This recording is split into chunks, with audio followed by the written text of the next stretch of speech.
Um, Ever wonder why, like, some stories stick with you long after the credits roll? And often it's the darkness, the moral ambiguity, the sense that beneath the surface of everyday life lies something unsettling. That's the power of neo-noir, the genre that took the shadowy aesthetics and cynical worldview of classic film noir and updated them for a modern audience. Uh, but where did this fascination with the dark side begin? In the 1940s, film noir exploded onto the scene, uh, offering hard-boiled detective stories and visually striking German expressionist-inspired cinematography. Think dimly lit streets, rain-slicked pavements, and characters grappling with their inner demons. Neo-noir, emerging decades later, built upon this foundation, often incorporating more graphic violence, complex themes, and a heightened sense of realism. It's a genre that doesn't offer easy answers, and that's precisely what makes it so compelling. Um, and Let's delve into 10 films that exemplify the best of neo-noir. First, we have The Naked Kiss. We've now had 1964. Uh, um, Director Sam Fuller delivers a brutal and unflinching look at sexual abuse, starring Constance Towers as a woman, desperately seeking redemption. It's a film that subverts expectations, presenting a lead character who isn't a femme fatale, but a woman pushed to her limits. Um, then there's the Manchurian Candidate, 1962, starring Frank Sinatra. This isn't your typical detective story. It's a vast conspiracy thriller involving political manipulation and assassination plots.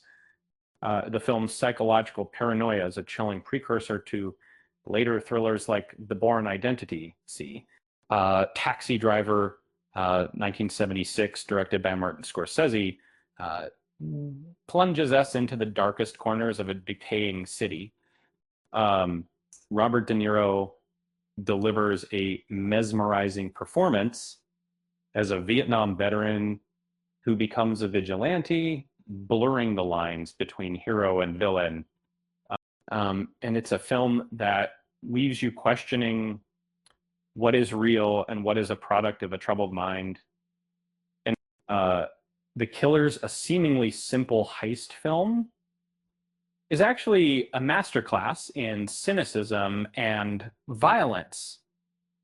Originally intended for television, its gritty realism proved too intense for the small screen.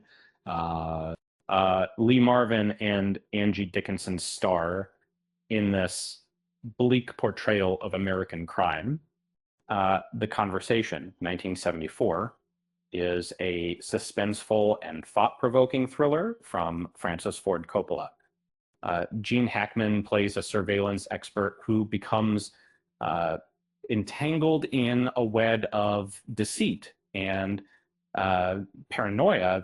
Unlike many thrillers, The Conversation offers no easy resolutions, um, leaving the audience to grapple with ambiguity. Uh, the Samurai, 1967, is a minimalist and atmospheric neo-noir from Jean-Pierre Melville. Alain Delon plays a stoic hitman who operates by a strict code of honor. Um, the film's existential themes and sparse dialogue create a haunting and unforgettable experience. Um, um, uh, The Bad Sleep Well is Akira Kurosawa's foray into the crime drama genre, starring Toshiro Mifune.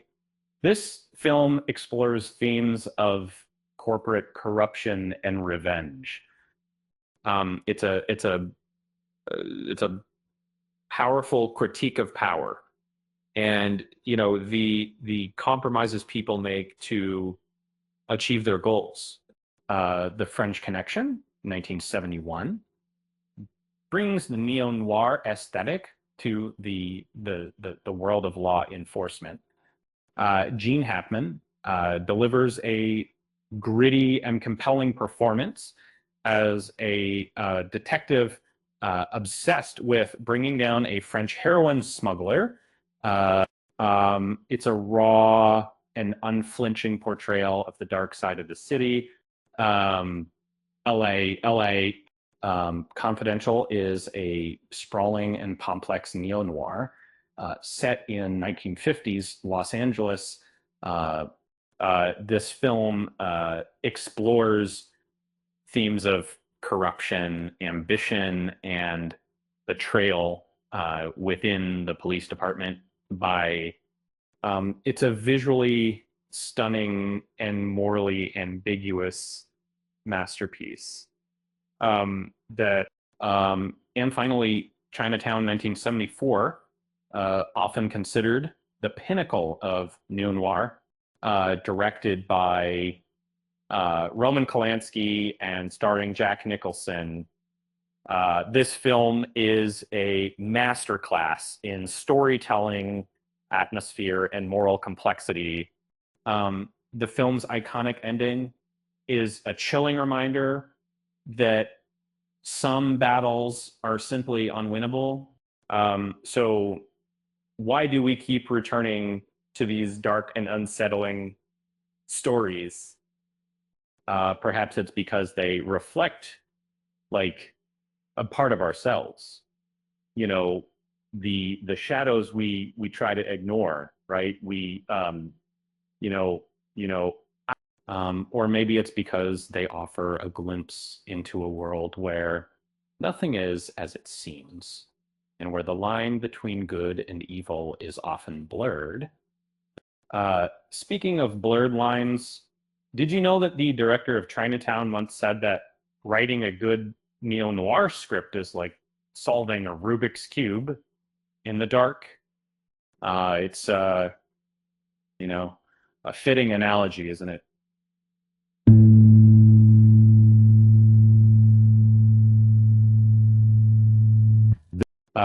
With that said, thanks for watching, and until next time,